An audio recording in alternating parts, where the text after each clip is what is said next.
أعوذ بالله من الشيطان الرجيم.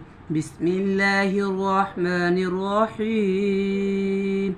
يا أيها الناس اتقوا ربكم الذي خلقكم من نفس واحدة وخلق منها زوجها وبث منهما رجالا كثيرا ونساء واتقوا الله الذي تساءلون به والأرحام إن الله كان عليكم رقيبا।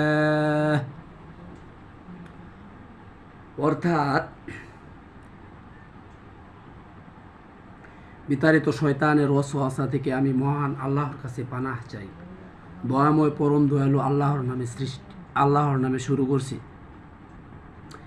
হে মানব জাতি, তোমরা তোমাদের ওই প্রতিপালককে ভয় করো যিনি তোমাদেরকে একটি মাত্র আত্মা তথা হযরত আদম আলাইহিস সালাম হতে সৃষ্টি করেছেন, আর সে আত্মা থেকেই সৃষ্টি করেছেন তার সহধর্মিণীকে এবং তাদের উভয়জন থেকে এই পৃথিবীতে ছড়িয়ে দিয়েছেন অসংখ্য পুরুষ ও নারী।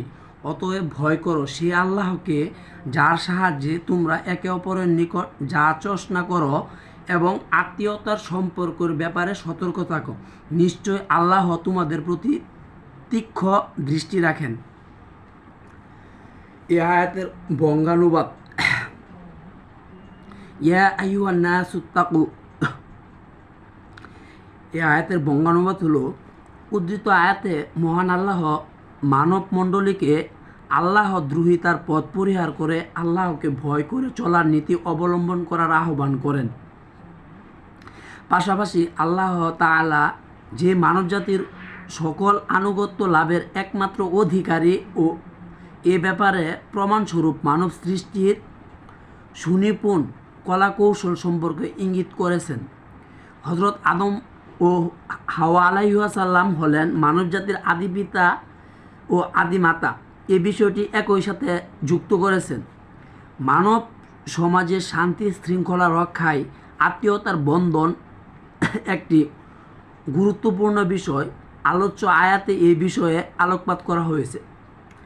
আল্লাহ তাআলা ইরশাদ করেন, হে মানব সম্প্রদায়, তোমরা তোমাদের সৃষ্টিকর্তা পালনকর্তা আল্লাহ তাআলাকে যথাযথভাবে ভয় করো, কারণ তিনি তোমাদেরকে পরম স্নেহ করে একটি মাত্র প্রাণী হযরত আদম আলাইহিস সালাম থেকে সৃষ্টি করেছেন। আর এই আদম আলাইহিস সালাম হতেই প্রাণপ্রিয় জীবনসঙ্গিনী হযরত হাওয়া আলাইহিস সালামকে সৃষ্টি করেছেন। এখানেই শেষ নয়, তাদের উভয় থেকে অসংখ্য নারী পুরুষ দিয়ে এই পৃথিবী ভরে দিয়েছেন। অতএব তোমরা সে আল্লাহকে ভয় করো যার নামে তোমরা একে অন্যের নিকট নিজেদের অধিকার দাবি করে থাকো। আরেকটি গুরুত্বপূর্ণ বিষয় হলো, তোমরা আত্মীয়তার সম্পর্ক অটুট রাখার ব্যাপারে সদা সতর্ক থাকো। মনে রেখো, আল্লাহ তাআলা তোমাদের সার্বিক অবস্থা সুদৃঢ় পর্যবেক্ষণ করেন। আল্লাহ পাক এই আয়াতের উপর আমল করার তৌফিক দান করুক। আমিন।